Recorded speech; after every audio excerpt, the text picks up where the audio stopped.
everyone, and welcome to our conversation with our grant winners for February 2024.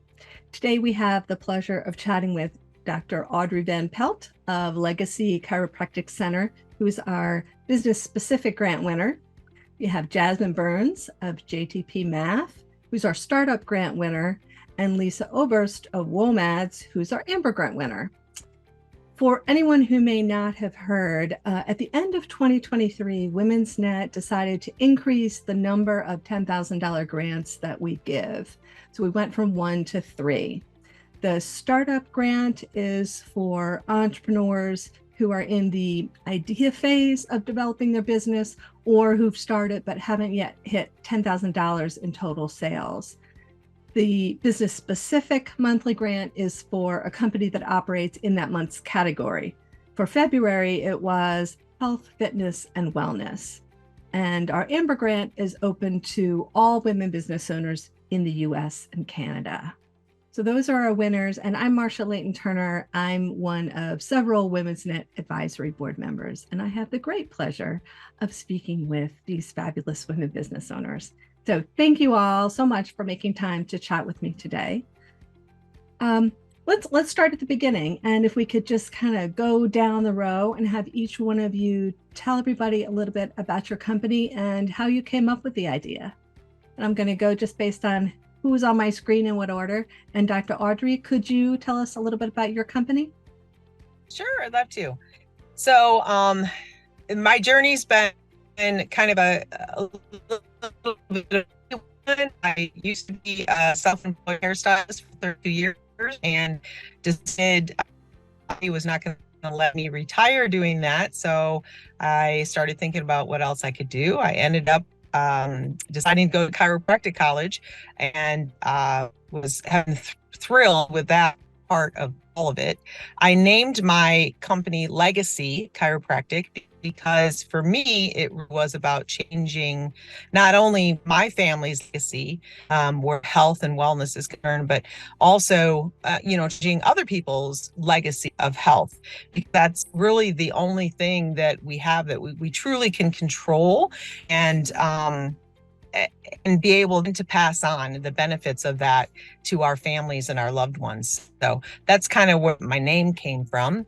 And then my goal is to rebrand and moving into upper cervical, brain-based upper cervical care so that we can really focus on some of the more serious health issues that a lot of people are unaware. One, that chiropractic helps, but two, that stress is such a factor in these in almost any disease known to man. And so the brain-based upper cervical is a way to really help de-stress people so that they can heal the way that we're intended to heal. And this was basically inspired for me because my mother passed on while I was in chiropractic school of Alzheimer's. And knowing that there's something now that will help that is kind of where I'm at right now, my driving force, so to speak. Fantastic. Lisa, how about telling us a little bit about your company? Yes, of course. So I launched Womads about a year ago, and it stands for Nomad, but for women. So Womads together. And Womads it's a brand for active women out there that want practical and comfortable type of accessories, but that also want to look fashionable at the same time. And just to give you a bit of the context, so I'm a bit of a nomad. I'm French American, grew up in Belgium, lived in Brazil, lived all over in the US, and so I love being on the move. And when I'm on the move, I also like to go out dancing, ride my bike, skateboard, go out, all these things. But with all this movement, I can't have 15 different pairs of shoes and all that. So I really value accessories that don't get in my way, but that support the life that I want to live. And when I moved back to the US in 2019 from Brazil, I ran across this problem. I just couldn't find the accessories I wanted. And I started asking friends, like, hey, what do you wear? What do you use? And I noticed that a lot of women had that same concern with their shoes, is that terrible quality, not comfortable, not very versatile. And so that's what led to the idea behind Womads, because we launched, as I said, a year ago with the first hero product, which I can show you, which is this comfortable and stylish type of shoe that's very light and very flexible. So women have been really loving these shoes because they can fit their lifestyle and they can wear it from morning to night, and just like it really serves them well. And so that's our first year in business there. Yeah. Terrific. Those are so cool. Thank you for showing. I love the show and tell. Uh-huh. And Jasmine, tell us a little bit about what you're doing. All right, so hi, I'm Jasmine. My company is jtpmath. When I was in high school, there was this website called Khan Academy, and you guys have probably heard of it. But back then, Khan Academy used to only teach calculus, and that's when I used it. And so this was like, what, 15 years ago or so? And it exploded to this company that does everything now. You can study for the MCAT, you study for the LSAT, you can do physics, chemistry, computer science, etc.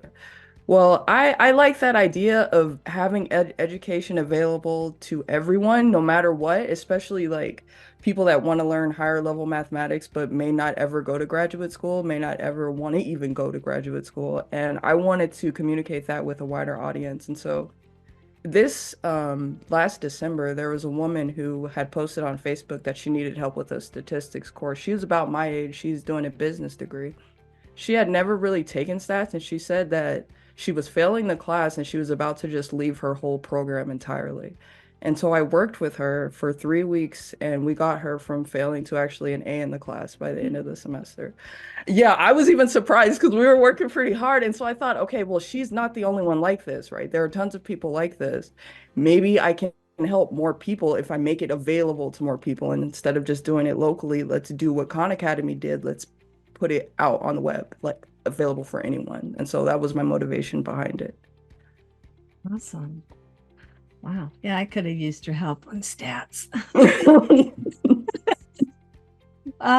So most people or many business owners, let's say, hear about the importance of writing a business plan when you're thinking through, what is my company? Who am I going to market to? How am I going to market to them?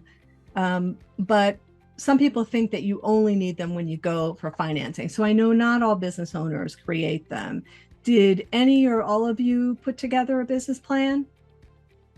Lisa, let's start with you. Yes or no? Did you put together a business plan? Sorry, me? Yeah. Oh, yes. A version of a business plan. So what was most important for me was really understanding who I was targeting. I wanted to understand the woman that I'm speaking to, and then that would really help with the marketing that would go around it. But I would say that I don't have an official business plan. What I have is a very dynamic list of options. I'm constantly learning. I'm constantly listening to podcasts and reading up on marketing in general. Also, my full-time job is marketing. And so I love it. But I just know there are so many things that I could be working on. And the most important version of a business plan, I would say, is making sure that I don't succumb to shiny object syndrome and just jumping from one thing to another too much and just not accomplishing anything. So the best thing I've done, I think, and that I would recommend is I kind of made a list of everything that I could possibly do. And then my plan for this year actually was I organized them in order of priority. And then I decided, okay, in January, I will only think about these possible initiatives I can work on. In February, I will think of those. And in Q2, I will think of those. And so my business plan is constantly evolving and growing as I learn more. But just having this process, this organization has really dramatically helped to me not get overwhelmed. I too am afflicted with bright, shiny object syndrome. So I know what you're talking about. Yeah. Jasmine, did you put together any kind of formal business plan as you were thinking about your company and what you wanted to do? I mean, I don't know if it's technically a business plan, but when I was in graduate school, I every time I had a class, I took down the notes for the lectures like deliberately, and I always thought, okay, well, once I learn this material, I'm going to package it into my own set of courses, and then I'm going to shoot those out on video. So I have this digital notebook of every lecture that I've taken, categorized by subject, with every problem that I want the students to look at with examples. And I've been doing that for the last 4 years. I don't know if that's a business plan. I also thought like, okay, if I'm going to provide goods and services, I want to provide products that I don't have to worry about cost of supplies. And I thought, okay, well, knowledge is like the most easily transferable product I could produce. And so that's why I really wanted it to be digital. Yeah. Yeah, when I think of a business plan, it's generally, how am I going to run this company? So I think so far, Lisa and Jasmine, you both talked about sort of an operating plan. What's my focus for the year? How am I going to do what I'm doing? Yeah, I think those are pieces. So Dr. Audrey, did you put together any kind of written business plan when you got started? Yeah, so we had one class towards the end of our chiropractic college that literally walked us through how to do a business plan. And when I say walked us through, I use that term really loosely.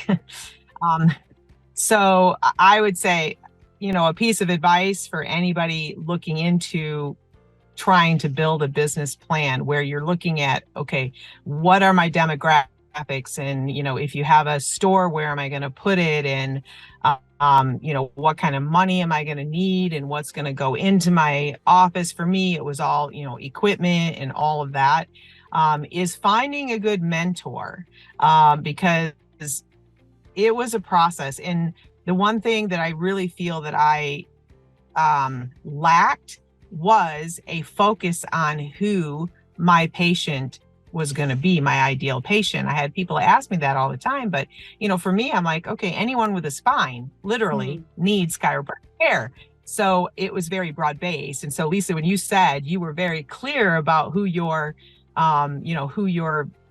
customer is going to be, I think that is a huge step forward when you're building a business plan, because then you really can kind of narrow down, what do I really need, and what can I not have to spend money on? So I did get help from the SBD, the UGA SBDC, or SBCD, Small Business Development something. Center? Anyway, Yeah. it's through UGA here in Athens, and it's a free service, and they have been amazing, because they'll come and meet with you and sit down and kind of walk you through steps, and they really have been a godsend. So very helpful. Yeah. I've heard the small business development centers, they're generally located on college campuses, they're free, and they can be a really good starting point for anything from putting together a business plan to market research if you need that conducted, or help with putting together marketing plan, funding, things like that. Yeah. Really good resource. Thank you. Thank you. Absolutely. So let's talk about how you're spreading the word about your company. So now you have it up and running to various degrees based on how long you've been in business. What are some of the most effective strategies you found to let other people know about your business? And Jasmine, I'm going to start with you, but I know that since you're just getting started, maybe you haven't done a lot of this, but have you done any kind of marketing? Do you have a marketing plan? I don't even know what the field of marketing entails. Like, basically what I've done locally is just word of mouth. It's like, oh, like I said, the client that I had last December, I helped her with her stats class. She told her friend who's taking the same class to come to me. So I've just been doing local things. I even started my design for business cards to hand out. Oh, good. When it comes to digital marketing, I've noticed that TikTok, I know this is kind of new generation, but TikTok has the fastest growing rate in terms of following and digital marketing that I've noticed. So I really want to put videos on TikTok as a tool. Yeah, I mean, I think there are so many things that you could do. I think Instagram too, you could develop a real following, just working through a problem even. Hey, are you in stats? Have you encountered this problem in your homework? Let me walk you through it. And Instagram too, yeah. Yeah, and just show them, because I mean, any student, and you probably want to narrow down to what courses you want to be coaching on, because they're any kind of math class is kind of too broad, but maybe just stats. Yeah. Shake. Cool. Thank you. Audrey, what are you doing marketing wise? How do you spread the word? So that's an evolving subject. I think when you're talking about marketing, it really has to do more with what you are marketing, because different things market better in like the social media and that kind of thing. So I have a wonderful management group that has been kind of with me from the beginning. They're called AMC. It's Advanced Mentoring for Chiropractors. And so they have a system, and really for chiropractic, because it is such a personal thing, it's the personal connections is really where I have gotten the most results. So before I opened, I was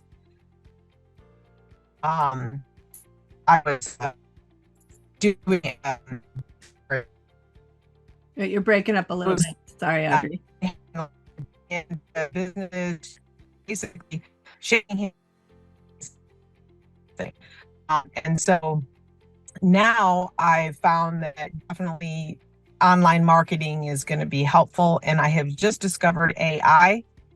Oh my gosh, a game changer. So that's kind of where my focus is, with this rebranding and being able to kind of get the word out about the new direction the office is going in. That's going to be pretty heavily a digital Awesome attack, so to speak. Cool. And Lisa, what do you do marketing wise? What have you found that works? Yeah, so Womads is entirely an online brand, right? We sell online, so everything's digital. I started out with paid marketing, a little bit of Instagram, just organic, like trying to post some videos and some photos, but that's very time consuming. Paid ads is a pay to play field, so it's not cheap and you have to do it right, so you're not just throwing money out the window. But for me, that's been the best place at the moment to get first sales. And since my goal with Womads is really to build a community of women who come back and who love the brand, I pay to get that first order, and then I have a lot of systems in the background, email marketing systems, for example, to get them to really build that loyalty with the brand, get to know me as the face of the brand, get to feel like that friendly connection with me, and then come back. And I have customers who've come back to buy 5, 6, 7 pairs of shoes because we have them in 14 different colors. And so all of these systems work together to build that long-term relationship with our audience. Wonderful. Well, I'm sure that each of you could think of a number of things that you've learned along the way, but if you had to pick one, what would be one lesson that you've learned that you think other women business owners might find useful? Dr. Audrey, let's start with you. I think probably the biggest piece of advice I would pass on is to be patient with yourself, and to not be afraid to reach out to various mentors or, people that you look up to, because everybody has a story. Everybody has some knowledge that they can share with you. So definitely be patient, because building a new business is not for sissies. So true. You got to about you. stick with it. Yeah.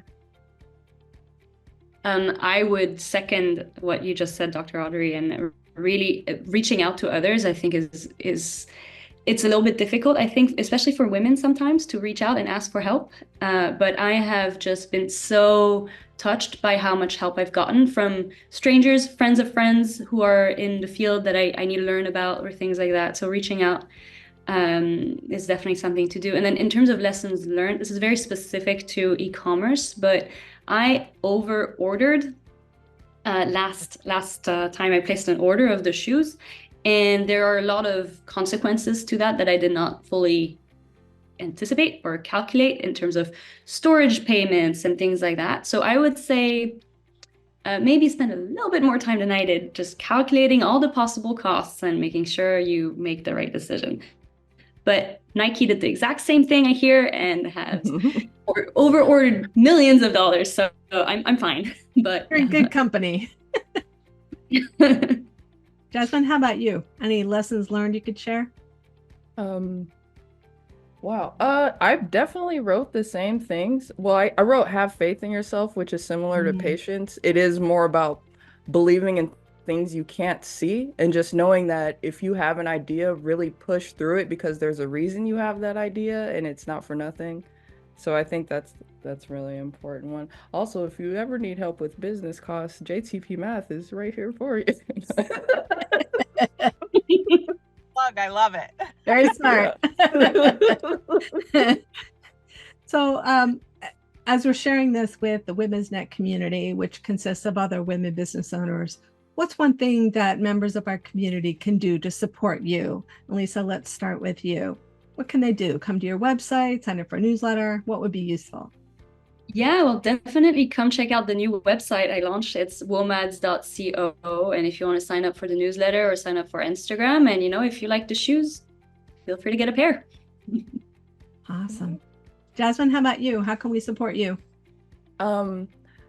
I guess like and share on Facebook at JTP Math. Facebook would be the best way to just initiate everything. Kind of, this whole word of mouth thing that I have going on. If you have friends, children, anyone who needs help, just like and share on Facebook. We have an established there. So Will do. Dr. Audrey, how about you?